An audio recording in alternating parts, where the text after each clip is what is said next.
झूठे के रोला जमावला से हुई। हम काम करीला तो खाली हाँ दूसरा खाती ना काहे के तोपले बड़ो दिखाओ काहे तोपले बड़ो जासूसी करे लगा। अच्छा मलकिनी है क्या तुम्हार ना ना मलकिनी रहती तो दिखा देता हूँ दूसर बड़ी डेरा तड़न।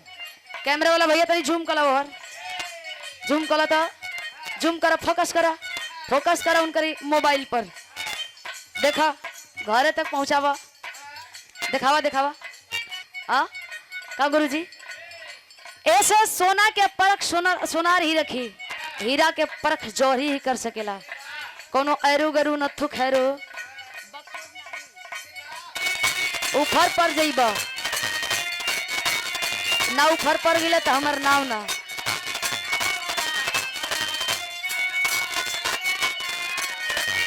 पछतावा तो होइबे करी। मासूमियत चेहरा के आगे ई जवन नकाब बा या दिन हटल असलियत सामने आ जाई।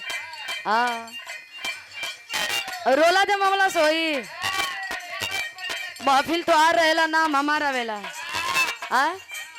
कहो महफिल केहू केहू के नाम तो हमारा इबे करी। हाँ वहीं के बाद झूठे भोकाल आई लोग कहता हम थोड़ी कहता नहीं। उछाल लो कीचड़ तुम्हें जितना कीचड़ उछालना है।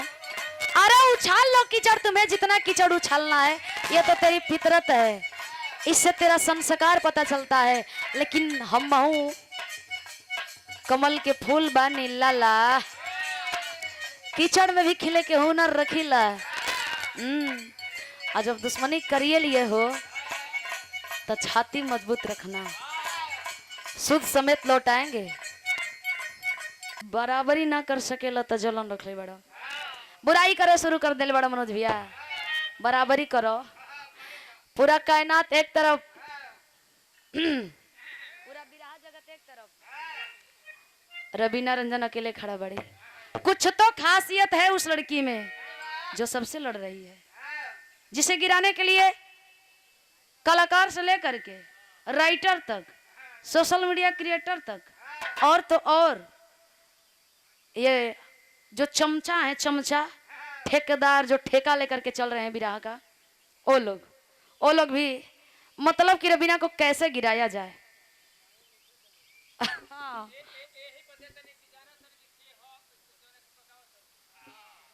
ऐसा बात बा तू खूब बढ़िया से जानता रहो तू खूब बढ़िया से जरा के जानता रहो ओकरे के तू जनी हो। हाँ इतना हमार जबान फालतू नहीं है कि हम अपन जबान गंदा करी। कभी कभी इंसान चुप रहता है तो लोगों को लगता है कि यही गलत है बोलना भी जरूरी हो जाता है। अगर इंसान सामने वाला नहीं बोल रहा है तो लोगों को लगता है कि नहीं ये सच में गलत है भैया। लेकिन गलत तो नहीं रहता है उसको उसके पास सहने का क्षमता होता है। किसी भी चीज का लिमिट होता है लिमिट अगर पार होगा तो फिर बोलेगा ही बोलेगा। कितना दिन तक कोई बर्दाश्त करेगा सुनील भैया बोलना पड़ता है ना गुंग बन के नहीं ज्यादा रोल जा समंदर शांत बाव कर लहर से मत खेला नहीं खानदान डुबा के ले जाई। कितना पानी में डूबेला उतराला हमरा के छुपल बा का बुलेटवा वाला तो 2 दिन ट्रेंड से हटेला फिर जाला 2 दिन हटेला फिर जाला। इतना जलनखोर किस्म के लोग कि एकरा पर हमारा लगता कि मिलियन तक रील पहुंचल रहे दूसरा आईडी पर लोगों के उड़वा दल यहाँ तक कि हमारे चैनल के भी लोग स्ट्राइक दिलवा दल फिर भी हम शांत बनी।